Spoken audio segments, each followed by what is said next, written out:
পৃথিবীতে যা কিছু পরিবর্তনশীল, যা কিছু ক্ষণস্থায়ী, তা আমাদের মায়ার বন্ধনে আবদ্ধ করে রাখে। কিন্তু যে জ্ঞান চিরন্তন, যে সত্য অবিনশ্বর, সেই জ্ঞানের ধারায় প্রবাহিত হলে মুক্তি একমাত্র গন্তব্য। শ্রীমদ্ ভাগবত পুরাণ শুধুমাত্র এক ধর্মগ্রন্থই নয়, এটি পরম সত্যর দিকে যাত্রার এক অনন্য আলোকবর্তিকা। যুগে যুগে মহারাজা, ঋষি, তপস্বী, এমনকি সাধারণ মানুষ পর্যন্ত এই শাস্ত্রের জ্ঞান থেকে পেয়েছেন মুক্তির পথ। এই গ্রন্থের প্রতিটি শ্লোক আমাদেরকে ভগবানের পরম সত্যের কাছে নিয়ে যেতে সাহায্য করে। আজকের আলোচনায় আমরা প্রবেশ করতে চলেছি দ্বিতীয় স্কন্ধের কিছু গুরুত্বপূর্ণ শ্লোকের গভীরে, যেখানে উন্মোচিত হবে জীবনের প্রকৃত অর্থ, আত্মার মুক্তির পথ এবং শ্রীকৃষ্ণের অনন্ত কৃপা। এই শ্লোকগুলো শুধু দর্শনই নয়, এগুলোর মধ্যে লুকিয়ে আছে মহাভারত ও পুরাণের গভীরতম উপদেশ, যা আমাদের জীবন বদলে দিতে পারে। কিভাবে বিদুরের বাণী ধৃতরাষ্ট্রকে মোহের বন্ধন ছিন্ন করে মুক্তির পথে নিয়ে গিয়েছিল, কিভাবে মহাপ্রভু শ্রীকৃষ্ণের শরণ হতে পারে পাপমোচন ও মোক্ষের একমাত্র উপায়, কেন মৃত্যুর মুহূর্তে ভগবানের নামই একমাত্র আশ্রয়। এই শ্লোকগুলোর আলোচনার পাশাপাশি আজ আমরা জানব মহাভারতের গভীরতম কিছু শিক্ষার কথা, যা আমাদের চেতনাকে জাগ্রত করবে। সুতরাং এই জ্ঞানগর্ভ আলোচনায় যোগ দিন এবং আমাদের সঙ্গে একত্রে উচ্চারণ করুন, জয় শ্রীকৃষ্ণ।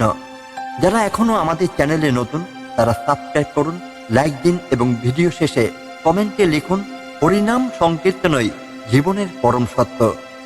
চলুন প্রবেশ করি শ্রীমদ্ ভাগবতের জ্ঞানের মহাসমুদ্রে। ভগবান শ্রী হরির শরণাপন্ন হলে জীব সমস্ত বন্ধন থেকে মুক্ত হতে পারে। এই জগতের সমস্ত কর্ম ও মোহময় বন্ধন থেকে মুক্তি পেতে হলে তার চরণেই আত্মসমর্পণ করতে হবে। যিনি ভগবানের নাম স্মরণ করেন, তাকে আর কোনো ভয় থাকে না। এই শ্লোকের মূল ভাব হচ্ছে ভগবানের নাম ও স্মরণের শক্তি। এটি ব্যাখ্যা করে যে কেবলমাত্র ভক্তি ও আত্মসমর্পণের মাধ্যমে মানুষ সংসারের বন্ধন কাটিয়ে চিরস্থায়ী শান্তি ও মুক্তি লাভ করতে পারে। আমাদের জীবনে অনেক চ্যালেঞ্জ আসে, মোহ, মায়া, লোভ, ক্রোধ ইত্যাদি আমাদের পদে পদে বিভ্রান্ত করে। কিন্তু যারা ভগবানের শরণে যায়, তারা এসবের ঊর্ধ্বে উঠতে পারে। জীবনের কঠিন মুহূর্তগুলোতে আমরা অনেকে হতাশ হয়ে পড়ি, কিন্তু যদি আমরা বিশ্বাস রাখি যে ভগবান আমাদের রক্ষা করবেন, তাহলে আর কোনো চিন্তাই থাকে না। এই শ্লোক আমাদের স্মরণ করিয়ে দেয় যে ভগবানের নাম জপ করা বা তার গুণগান করা একমাত্র পথ, যা আমাদের মনকে শান্তি দিতে পারে। ভক্তি শুধু একটি আচার নয়, এটি একটি পথ যা আমাদের চেতনার উন্নতি ঘটায় এবং পরম সত্যের সাথে আমাদের সংযোগ করায়। মহাভারতে কৌরব সবাই যখন দুর্যোধন ও দুঃশাসন দ্রৌপদীর অপমান করতে চেয়েছিল, তখন তিনি সমস্ত মানবীয় শক্তি হারিয়ে ফেলে কেবল ভগবান শ্রীকৃষ্ণের স্মরণ করেছিলেন। হে কৃষ্ণ, হে দ্বারকানাথ, আমার রক্ষা করো। এই আত্মনাদে তিনি ভগবানের কৃপা লাভ করেন। শ্রীকৃষ্ণ তখনই তার অপার শক্তি দিয়ে দ্রৌপদীর শাড়ি অনন্ত রূপে বাড়ি দেন, ফলে দুঃশাসন তাকে অপমান করতে পারেনি। এই ঘটনাটি প্রমাণ করে যে যদি কেউ সম্পূর্ণভাবে আত্মসমর্পণ করে ভগবানের শরণ নেয়, তাহলেই ভগবান অবশ্যই তার রক্ষা করেন। এই শ্লোক আমাদের শিক্ষা দেয় যে জগতের সকল দুঃখ কষ্ট থেকে মুক্তি পাওয়ার একমাত্র উপায় হলো ভগবানের শরণ গ্রহণ করা। আমাদের কোনো শক্তি, জ্ঞান বা সম্পদই আমাদের চূড়ান্ত রক্ষা করতে পারবে না, কিন্তু শ্রীকৃষ্ণের কৃপা এক নিমেষে সমস্ত বাধা দূর করে দিতে পারে। তাই আসুন আমরা প্রতিদিন অনন্ত কিছু সময় ভগবানের নাম স্মরণ করি, তার চরণে আত্মসমর্পণ করি এবং আমাদের জীবনকে সার্থক করে তুলি।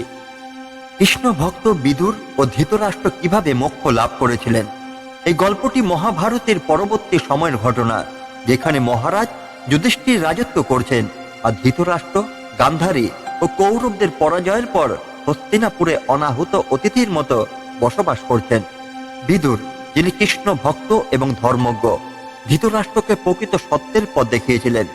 যুদ্ধের পর রাজত্ব পান যুধিষ্ঠির, কিন্তু বৃদ্ধ ধৃতরাষ্ট্র, গান্ধারী এবং বিদুর হস্তিনাপুরেই থাকছিলেন। ধৃতরাষ্ট্র ছিলেন মহাভারতের অন্যতম ট্র্যাজিক চরিত্র। তিনি ছিলেন জন্মান্ধ, তবে তার মনও ছিল মহান্ধ।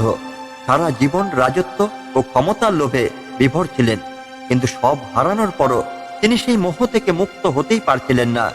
একদিন বিদুর এসে তাকে বললেন, হে মহারাজ, তুমি এখনো সংসারের মায়ায় আচ্ছন্ন হয়ে রয়েছ। তোমার জীবনের সবকিছুরই পরিসমাপ্তি ঘটেছে, অথচ তুমি এখনো এই বিলাসিতার মধ্যেই পড়ে আছো। শীঘ্রই সময় ফুরিয়ে আসবে, তাই এখন অন্তত ভগবানের শরণ গ্রহণ করো। ধৃতরাষ্ট্র কিছুতেই বিদুরের কথায় গুরুত্ব দিচ্ছিলেন না। তখন বিদুর তাকে আরো কঠোরভাবে বলেন, তুমি যে শরীরে এত মোহ রেখেছ, সেই দেহ একদিন মাটির সাথে মিশে যাবে। এই দেহের জন্য এত কিছু করছো, অথচ সত্যি কথা হলো মৃত্যুর পর এই দেহকেই তুমি আর নিজের বলতে পারবে না। বিদুরের কথাগুলো ধৃতরাষ্ট্রকে গভীরভাবে নাড়া দেয়। তিনি ভাবতে শুরু করেন, তিনি এত বছর ধরে ক্ষমতা, রাজত্ব, সন্তানদের নিয়ে ব্যস্ত ছিলেন, কিন্তু কোনোদিনও প্রকৃত মুক্তির কথা ভাবেননি। তিনি উপলব্ধি করেন তার সময় শেষ হয়ে আসছে। ধৃতরাষ্ট্র অবশেষে সিদ্ধান্ত নেন যে তিনি সংসার ত্যাগ করবেন। তিনি গান্ধারীকে নিয়ে বিদুরের সাথে গঙ্গার তীরে চলে যান। এখানে কঠোর তপস্যা শুরু করেন। ভগবানের নাম স্মরণ করতে থাকেন এবং পরম সত্যের সন্ধান করতে থাকেন। বছরের পর বছর ধৃতরাষ্ট্র কঠোর তপস্যা করেন। একদিন ধৃতরাষ্ট্র ও গান্ধারী গভীর ধ্যানে থাকাকালীন তাদের শরীর আগুনে ভস্মীভূত হয়ে যায়। এই অগ্নি ছিল তাদের তপস্যার প্রতিফলন, যা তাদের সমস্ত পাপ ধ্বংস করে দেয় এবং তারা মোক্ষ লাভ করেন। বিদুর আনন্দিত হন, কারণ তিনি জানতেন যে ধৃতরাষ্ট্র এখন জন্ম মৃত্যুর বন্ধন থেকে মুক্তি পেয়েছেন। এই গল্পটি ভাগবত পুরাণের দ্বিতীয় স্কন্ধের 54 নং শ্লোকের সাথে সংশ্লিষ্ট, কারণ এই শ্লোকে বলা হয়েছে ভগবানের শরণ গ্রহণ করলেই জীব সংসারের বন্ধন থেকে মুক্ত হতে পারে। ধৃতরাষ্ট্রের জীবনের মূল সমস্যাই ছিল তার মোহ এবং ক্ষমতার প্রতি আসক্তি, কিন্তু যখন তিনি বিদুরের কথায় অনুপ্রাণিত হয়ে শ্রীকৃষ্ণের শরণ নিলেন, তখন তিনি প্রকৃত মুক্তি লাভ করলেন। ধৃতরাষ্ট্রের মতো আমরা অনেকেই জীবনের অস্থায়ী বস্তুতে আসক্ত হয়ে থাকি, ধন, সম্পদ, খ্যাতি, কিন্তু এগুলো একদিন ফুরিয়ে যাবে।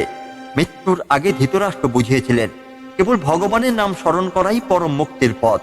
বিদুর কঠোরভাবে ধৃতরাষ্ট্রকে বাস্তবতা দেখিয়েছিলেন, যা তার চেতনার পরিবর্তন ঘটায়। অনেক সময় আমাদের জীবনে সত্যের মুখোমুখি হতে হয়, কিন্তু আমরা তা এড়িয়ে চলি। ভগবানের শরণ নিলে জীবনের সকল মোহ ও বন্ধন থেকে মুক্তি পাওয়া সম্ভব। ধৃতরাষ্ট্রের গল্প আমাদের শেখায় যে দেরি হয়ে গেল, যদি কেউ ভগবানের নাম গ্রহণ করে তাহলে তার মোক্ষ লাভ সম্ভব। তাই আসুন আমরা শ্রীকৃষ্ণের শরণ গ্রহণ করি, তার নাম স্মরণ করি এবং আমাদের জীবনকে সত্য ও ধর্মের পথে পরিচালিত করি।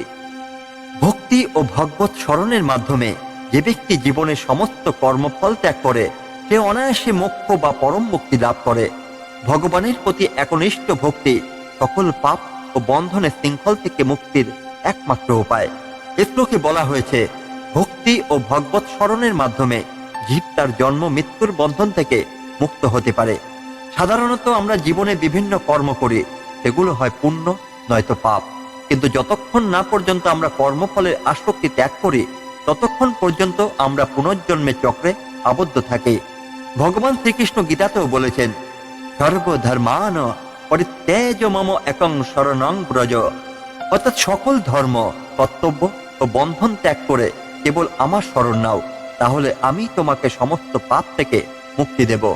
এই শ্লোকটি সেই একই দর্শনের উপর প্রতিষ্ঠিত। ভগবানের প্রতি সম্পূর্ণ আত্মসমর্পণ এবং ভক্তি হল পরম মুক্তির সহজ পথ। কেবল জ্ঞান বা কঠোর তপস্যা করলেই মুক্তি পাওয়া যায় না, বরং ভগবানের প্রেম পূর্ণ ভক্তি মানুষকে সহজেই মোক্ষের দিকে নিয়ে যায়। ভাগবত পুরাণে অজমিলের কাহিনী এই শ্লোকের অন্যতম বাস্তব উদাহরণ। অজমিল ছিলেন এক সময়ের ধর্মপরায়ণ ব্রাহ্মণ।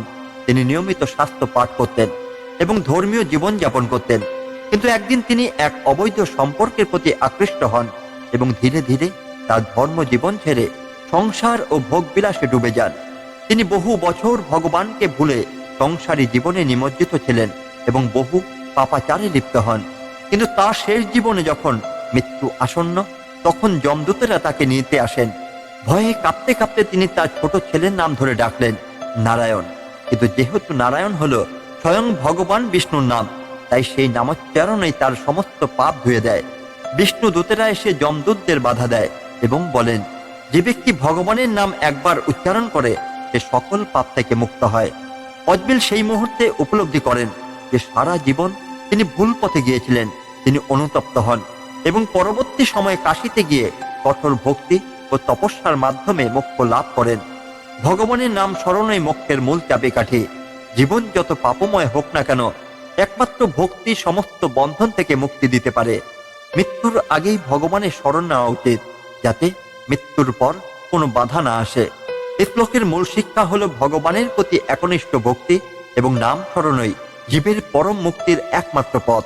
কঠোর তপস্যার প্রয়োজন নেই, যদি কেউ আন্তরিকভাবে ভগবানের নাম গ্রহণ করে এবং তার শরণ নেয়। আসুন আমরা সবাই ভগবানের শরণ গ্রহণ করি, তার নাম স্মরণ করি এবং আমাদের জীবনকে পবিত্র করি। ভগবানের প্রতি একনিষ্ঠ ভক্তি জীবের সমস্ত পাপ ও বন্ধন থেকে মুক্ত করতে পারে। এই শিক্ষাই আমরা শ্রীমদ্ ভাগবত মহাপুরাণের এই শ্লোক থেকে পাই। মহাভারতে আমরা এমন অনেক ঘটনা সাক্ষী, যেখানে শুদ্ধ ভক্তি ও নাম সংকীর্তন জীবন রক্ষা করেছে এবং মোক্ষ প্রদান করেছে। এখানে আমরা এমন একটি ঘটনা আলোচনা করব, যা মহাভারতের অন্যতম মহান ভক্ত ভীষ্ম পিতামহ এর জীবন থেকে নেওয়া। ভীষ্ম ছিলেন মহারাজ শান্তনুর পুত্র এবং দেবব্রত নামেই পরিচিত ছিলেন, কিন্তু তিনি নিজের পিতা সুখের জন্য আজীবন ব্রহ্মচর্য পালন এবং সিংহাসন ত্যাগের প্রতিজ্ঞা নেন।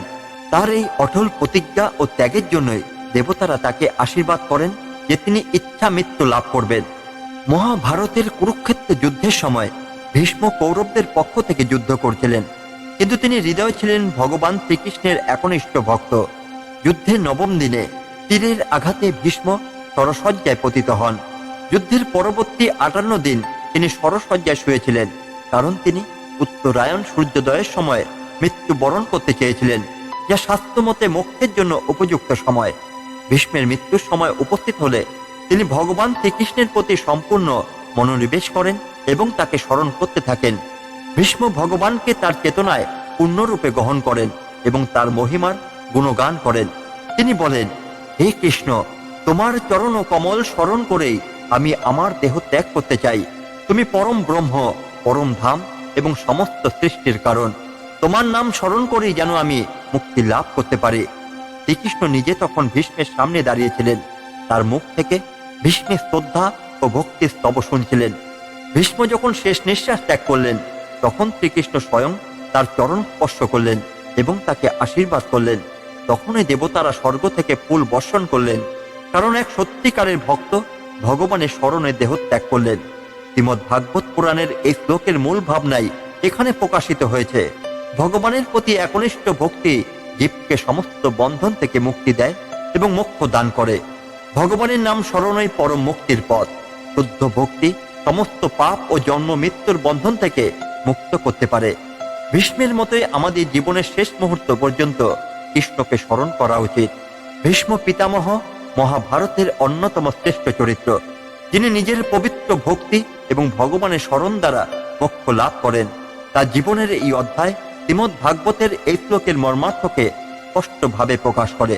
তাই আসুন আমরা ভগবানের নাম স্মরণ করে তাকে ভক্তি ও প্রেম সহকারে ডাকতে থাকি।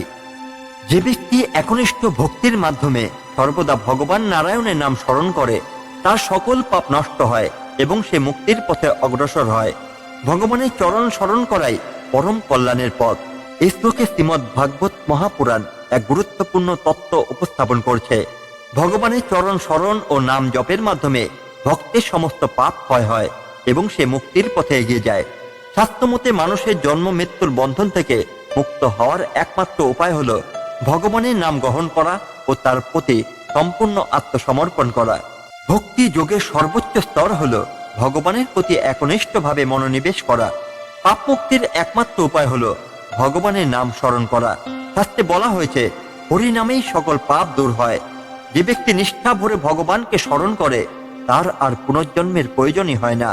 ভগবানের নাম স্মরণ করার মাধ্যমে সমস্ত পাপ ধ্বংস হয়। শেষ মুহূর্তে যদি কেউ নাম গ্রহণ করে, তাহলে সে মুক্তি লাভ করতে পারে। নিষ্কলুষ ভক্তি হল জীবের পরম আশ্রয়। এই শ্লোক আমাদের শিক্ষা দেয় যে জীবনে যতই পাপ থাকুক না কেন, যদি আমরা পরম বিশ্বাস ও নিষ্ঠার সঙ্গে ভগবানের নাম গ্রহণ করি, তবে আমাদের সমস্ত পাপ নষ্ট হয়ে যায় এবং আমরা মুক্তির পথে এগিয়ে যেতে পারি।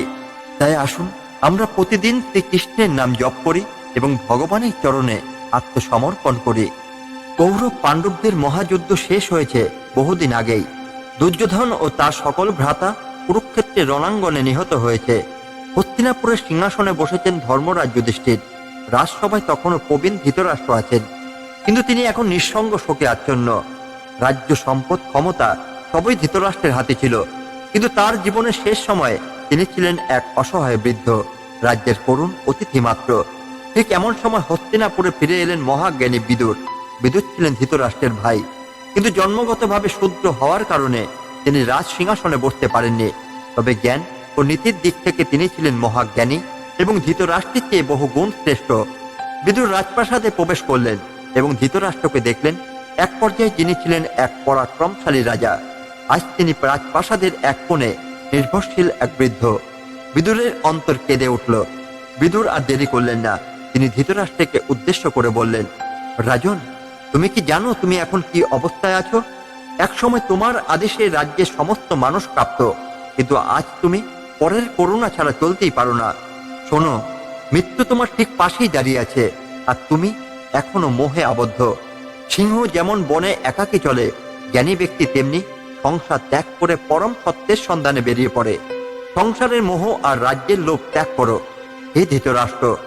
ধৃতরাষ্ট্র বিদুরের কথা স্তব্ধ হয়ে গেলেন। একসময় তিনি বললেন, কিন্তু বিদুর, আমি তো এখন বৃদ্ধ, আমি কোথায় যাব? বিদুর কঠোর কণ্ঠে বললেন, তোমার জীবনের সমস্ত কর্মের ফল তুমি ভোগ করছো। এখন তোমার একমাত্র পথ হলো পরমেশ্বরের শরণ। এখন এই রাজ্য ত্যাগ করো, হে ধৃতরাষ্ট্র, কারণ মৃত্যুর জন্য অপেক্ষা করার অর্থই হলো নিশ্চিত ধ্বংসের দিকে এগিয়ে যাওয়া। বিদুরের এই কঠিন সত্যবাণী শুনে ধৃতরাষ্ট্র গভীরভাবে চিন্তায় পড়ে গেলেন। তিনি বুঝলেন সত্যিই আর কিছু অবশিষ্ট নেই। এরপর তিনি বিদুরের হাত ধরে বললেন, তুমি ঠিক বলেছ বিদুর, এতদিন আমি অন্ধ ছিলাম, শুধু চোখে নয়, মনের দৃষ্টিতেও। আজ আমি সত্য উপলব্ধি করলাম, আমি আর এখানে থাকবো না। আমি চলে যাব হিমালয়ের দিকে, যেখানে আমি শিব ও নারায়ণের নাম জপ করে জীবনের শেষ মুহূর্ত কাটাবো। সেই রাতে ধৃতরাষ্ট্র, গান্ধারী এবং কুন্তী গঙ্গার তীরে গিয়ে কঠোর তপস্যা গ্রহণ করলেন। ধৃতরাষ্ট্র সেখানে ভগবানের নাম স্মরণ করে তার সমস্ত পাপ থেকে মুক্ত হলেন এবং কিছুদিনের মধ্যে মহানিবৃত্তির পথে চলে গেলেন। মৃত্যুর আগে ভগবানের নাম গ্রহণ করাই মুক্তির একমাত্র পথ। রাজ্য, ক্ষমতা, ঐশ্বর্য সবকিছু ক্ষণস্থায়ী, কিন্তু ভগবানের নামই পরম সত্য। জীবনের শেষ পর্বে মোহ থেকে মুক্ত হয়ে ভগবানের প্রতি আত্মসমর্পণ করাই শ্রেষ্ঠ পথ। বিদুরের এই উপদেশ মহাভারতের অন্যতম শিক্ষা। ধৃতরাষ্ট্র তার জীবনের প্রায় পুরোটা সময় লোভ, ক্ষমতা ও সংসারের মোহে কাটিয়েছিলেন, কিন্তু শেষ সময়ে এসে তিনি ভগবানের শরণ নিয়েছিলেন। এই গল্পের মধ্যে দিয়ে আমরা শ্রীমদ্ ভাগবত পুরাণের ৫৬ নং শ্লোকের সত্যতা উপলব্ধি করতে পারি। ভগবানের চরণ শরণই একমাত্র পাপ মোচনের পথ, এবং সেই পথে প্রবেশ করলেই প্রকৃত মুক্তি সম্ভব। আজ আমরা শ্রীমদ্ ভাগবত মহাপুরাণের দ্বিতীয় স্কন্ধের গুরুত্বপূর্ণ শ্লোক ও তার গভীর তাৎপর্য নিয়ে আলোচনা করলাম। এই শ্লোকগুলোর প্রতিটি শব্দ আমাদের মনে করিয়ে দেয় এই জগৎ মায়াময়, তবে ভগবানের চরণই পরম আশ্রয়। আজ আমরা শিখলাম ভগবানের শরণই একমাত্র মুক্তির পথ। কেন মহাপুরুষগণ মৃত্যুর মুহূর্তে ভগবানের নাম জপ করেন, কিভাবে কৃষ্ণের কৃপা জীবনের সমস্ত সংকট দূর করতে পারে। এই শিক্ষাগুলো আমাদের বাস্তব জীবনে প্রয়োগ করতে হবে, শুধু শোনা বা পড়াই নয়। এগুলো যদি আমাদের হৃদয়ে গেঁথে নিতে পারি, তাহলে জীবনের প্রতিটি মুহূর্ত হয়ে উঠবে এক অনন্ত আশীর্বাদ। যারা আমাদের এই যাত্রার সঙ্গে ছিলেন, আপনাদের সবাইকে জানাই আন্তরিক কৃতজ্ঞতা। ভগবানের বাণী আরো অনেকের কাছে পৌঁছানোর জন্য ভিডিওটি শেয়ার করুন, কমেন্টে লিখুন, ভগবানের নাম সংকীর্তনই মোক্ষের পথ। সাবস্ক্রাইব করুন এবং আমাদের পাশেই থাকুন। আগামী পর্বে আমরা আরো গভীরে প্রবেশ করব শ্রীমদ্ ভাগবতের জ্ঞানের সাগরে। তাই অপেক্ষা করুন নতুন এক মহা জ্ঞান যাত্রার। শেষ করি এই মহামন্ত্রে, হরে কৃষ্ণ কৃষ্ণ কৃষ্ণ হরে হরে, হরে রাম রাম রাম হরে হরে। জয় শ্রীকৃষ্ণ, জয় গুরুদেব, জয় শ্রীমদ্ ভাগবত মহাপুরাণ।